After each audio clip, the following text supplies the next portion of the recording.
Selamat malam, mohon izin Bin Sutar, mohon izin Perwira, dan mohon izin Senior. Selamat datang di podcast kami, yaitu dengan tema bagaimana cara kita menjaga laut kita. Dengan saya, sebagai host di sini, atas nama Taruna Muda Angkatan 67, Muhammad Rajendra Hendro Wibowo, asal Nautika 1 Bravo, dan di sebelah kanan dan kiri saya adalah narasumber saya yang bernama Izin memperkenalkan diri, nama Taruna Muda Rafif Afian Centauri, berasal dari kelas Nautika 1 Bravo. Mohon izin menahan diri. Nama saya Muhammad Arya Saputra, Taruna Muda Angkatan 67 dari kelas Nautika 1 Bravo. Nah, di sini pada podcast kali ini kita akan menjelaskan bagaimana cara kita menjaga laut kita dengan cara yang santai dan dapat dimengerti oleh semua orang. Karena kita di sini bertiga adalah taruna tingkat 1 yang memang baru masuk kepada dunia maritim. Di sini pada persoalan pertama, sebenarnya cara kita menjaga laut tuh ada banyak cara, tapi ada juga banyak ancaman-ancamannya. Seperti yang pertama adalah illegal fishing. Nah, menurut narasumber di sebelah kiri saya, Muhammad Arya, apa sih sebenarnya illegal fishing itu? Illegal fishing itu seperti kayak dari negara lain tuh melanggar teritori kita untuk mengambil ikan yang berada di teritori Indonesia. Yang kebanyakan tuh dari berita-berita yang beredar itu kebanyakan dari Cina. Kalau dilihat dari berita yang beredar, dari sosmed, dari TV, itu kebanyakan dari Cina semua. Dia mengambil ikan-ikan yang berada di dalam teritori Indonesia itu dengan tanpa izin. Dia asal mengambil aja. Jadi itulah illegal fishing. Jadi penjelasan illegal fishing itu seperti itu. Dan memang banyak dilakukan oleh negara Cina. Contoh kasusnya mungkin seperti di Natuna kemarin ya. Ya, itu salah satu contohnya. Dan bagaimana menurut Pak Rafif untuk Saya setuju kalau illegal fishing itu sangat berbahaya buat zona kelautan kita, karena sumber daya yang ada di laut kita harus dimanfaatkan oleh rakyat kita sendiri. Makanya setuju? kita butuh sumber daya untuk mempertahankan laut kita agar tidak dicuri oleh negara lain. Benar-benar setuju. Karena sumber daya alam kita dicuri, saya juga pernah mendengar kalau misalnya berita itu kita mengalami kerugian sampai triliunan karena sumber daya alam kita, yaitu bibit-bibit lobster, ikan, dan lain-lain itu diambil secara paksa dan tidak diketahui oleh negara kita sendiri. Nah, selain illegal fishing, saya akan ancaman kedua nih yang akan kita bahas, yaitu pencemaran laut. Yang jelas pencemaran laut. Nah, gimana sih sebenarnya tuh definisi penjelasan laut dari narasumber saya ini? Kalau misalkan pencemaran laut itu kan kita udah dikasih tahu oleh pemerintah di Indonesia bahwa tidak boleh membuang sampah sembarangan. Yang pertama itu untuk masyarakat udah dihimbau tidak membuang sampah sembarangan ke sungai yang utama itu, maupun ke saluran-saluran air yang berada di depan rumah itu tidak boleh. Karena yang pertama kalau misalkan kita buang sampah ke sungai, sungai itu kan mengalir ke laut. Di laut itu banyak ekosistem yang dijaga oleh negara kita. Nah, yang paling pentingnya itu untuk masyarakat udah dihimbau tidak boleh membuang sampah ke sungai agar ekosistem kita nih yang ada di laut biar terjaga. Jadi yang pertama itu, yang kedua itu dari limbah pabrik. Makanya kenapa sekarang pabrik-pabrik selalu ada pengecekan setiap bulan untuk buat dilihat limbah pabrik itu dibuang kemana, apakah pada tempatnya, apakah sembarangan. Karena memang kalau misalnya sembarangan itu juga akan merugikan banyak hal gitu ya. Selain dengan ekosistem, juga dengan wilayah di sekitar situ juga akan dirugikan. Kesehatan yang berada di sekitar situ juga yang tinggal di pinggir-pinggir Ya, kali. betul. Untuk rekan saya Rafif di sini gimana tuh untuk pencemaran lingkungan menurut pandangan dari Rafif?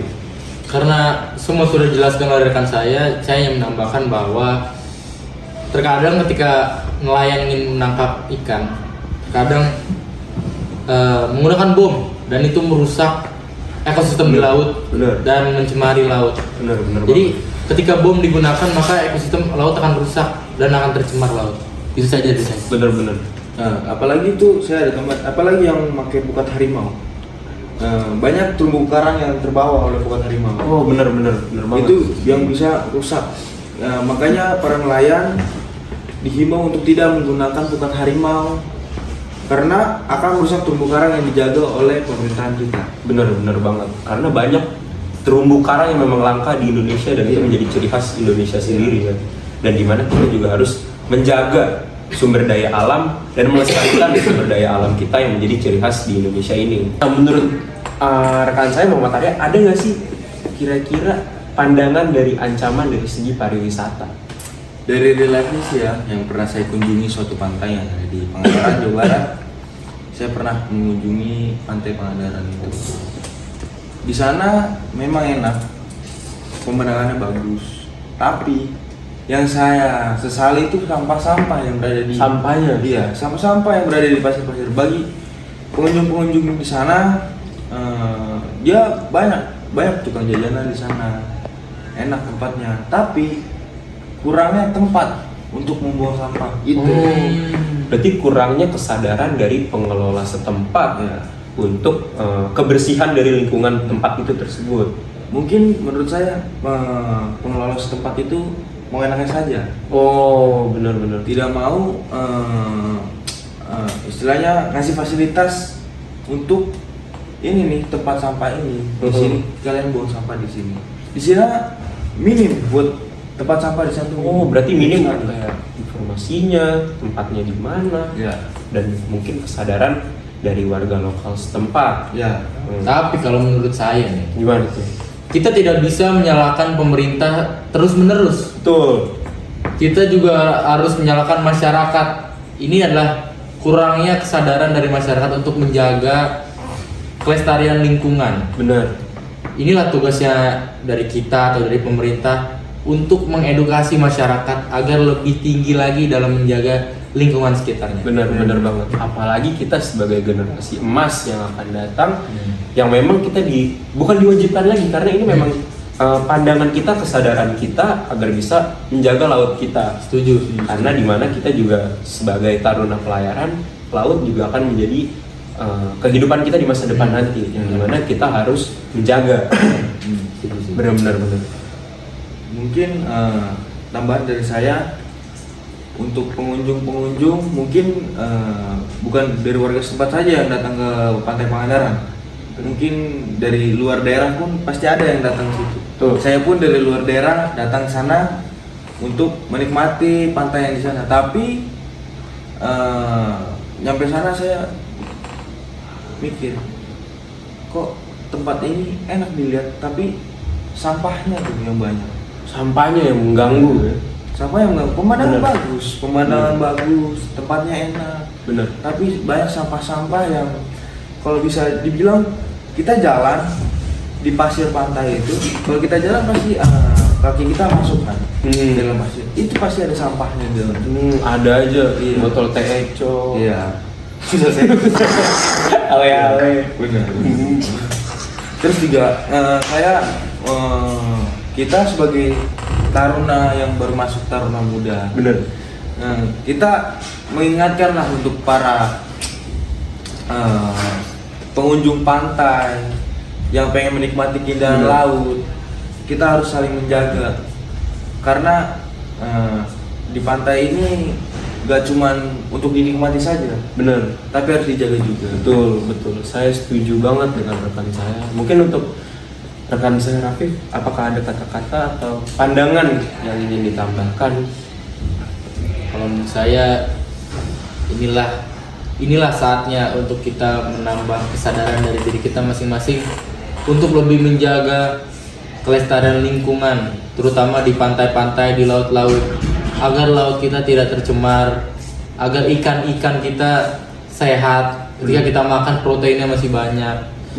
Dan juga untuk yang sering berlibur ke pantai untuk tidak membuang sampahnya di pantai, karena banyak sampah plastik ale-ale seperti yang tadi dibilang saya. Ini agak Serius tapi jenaka. santai. Saya agak jenaka. Serius tapi santai. Serius tapi santai. Karena memang ini emang kenyataannya seperti Setuju, itu. ya. Benar. Dan juga ada sampah kelapa-kelapa. Kelapa-kelapa. Pantai kelapa ya. Iya. Benar. Jadi kalau dari saya tidak selamanya pemerintah salah, tapi masyarakat harus lebih disalahkan karena dia yang menjalani semuanya. Benar banget. Itu dari saya. Saya setuju banget dengan kita tidak bisa apa-apa pemerintah salah Ya, nggak bisa. tapi kita juga harus bercermin Benar. dengan kaca gimana nih kita udah bener belum sebagai warga negara Indonesia yang baik. Benar. Dari situ mungkin kita bisa mempelajari bagaimana cara kita melindungi ekosistem laut kita. Benar. Nah, tadi kan kita udah bahas tentang ancaman nih. Dari beberapa ancaman-ancaman di belakang tadi yang udah kita jelaskan, kita juga harus menemukan solusinya. Di mana kita sebagai generasi emas Indonesia juga harus aware dengan kondisi-kondisi seperti ini. Nah, untuk rekan saya Muhammad Arya, gimana sih solusi dari untuk mengatasi ancaman-ancaman yang tadi itu? Yang pertama itu kita harus memperketat keamanan yang berada di teritori kita.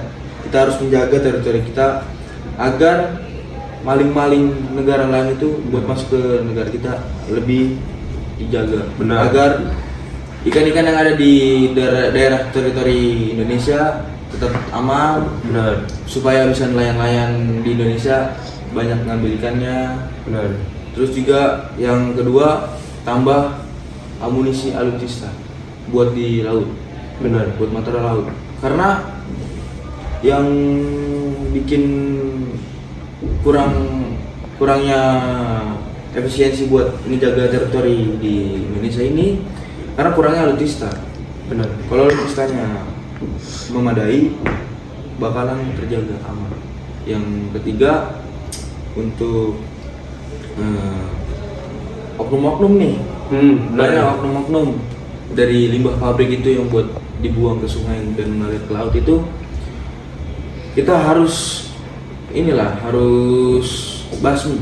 Benar. Oknum-oknum itu, mau dia jenderal, mau dia mayor, kita harus basmi itu semua.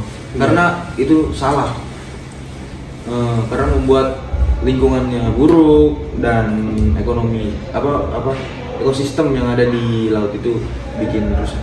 Bener banget sih. Saya setuju dengan pendapat Muhammad Arya. Sebagai generasi yang muda yang akan datang, gimana sih solusinya nih menurut Rafid untuk mencegah adanya kerusakan-kerusakan pada laut kita? Kalau dari saya, tentu poin yang utama adalah ini adalah andil dari negara. Negara harus memperkuat pertahanan di laut dengan menambah personel ataupun menambah alutsista di laut. Tapi yang saya mau tambahkan adalah pentingnya kesadaran dari masyarakat itu sendiri yang berada di dekat laut untuk tidak membuang sampah di laut, dan pentingnya untuk masyarakat ketika melihat sesuatu yang tidak beres di laut agar segera melaporkan ke pihak kepolisian maupun pihak tentara. Jadi ketika kesadaran masyarakat itu sudah tinggi, maka polisi maupun tentara dapat dengan mudah untuk melaksanakan tugasnya, yaitu melindungi laut Indonesia. Benar banget. Saya setuju nih dengan pendapat Rafif dan Muhammad Arya di sini. Dan menurut saya nih, saya juga ingin menambahkan sepertinya kerusakan laut itu disebabkan oleh manusia juga. Kalau misalnya kita tarik garis merahnya, itu selalu disebabkan oleh manusia. Benar. Karena sebelum adanya manusia mengenal teknologi dan lain-lain, laut kita itu asli. Tapi saat kita dengan adanya teknologi, dengan adanya perkembangan zaman dan lain-lainnya, yang dimana laut kita lama-kelamaan akan tercemar dengan adanya global warming, dengan adanya pemanasan global, dengan air laut yang meningkat. Di sini kita juga sebagai manusia, kita juga punya andil peran yang penting untuk planet kita, yang dimana manusia merusak, tetapi yang bisa memperbaiki adalah manusia juga. Yang dimana kami di sini menghimbau untuk para masyarakat untuk selalu aware dengan keadaan laut kita, karena bila bukan kita siapa lagi. Mungkin sekian dari kami. Kami adalah taruna muda yang peduli dengan laut kita, yang peduli dengan masa depan planet kita, yang peduli dengan kejayaan Indonesia. Dan terima kasih atas waktu dan perhatian yang telah diperhatikan untuk menonton podcast kami. Mohon maaf bila ada kesalahan atau kata-kata yang kurang dari kami. Selamat malam. Assalamualaikum warahmatullahi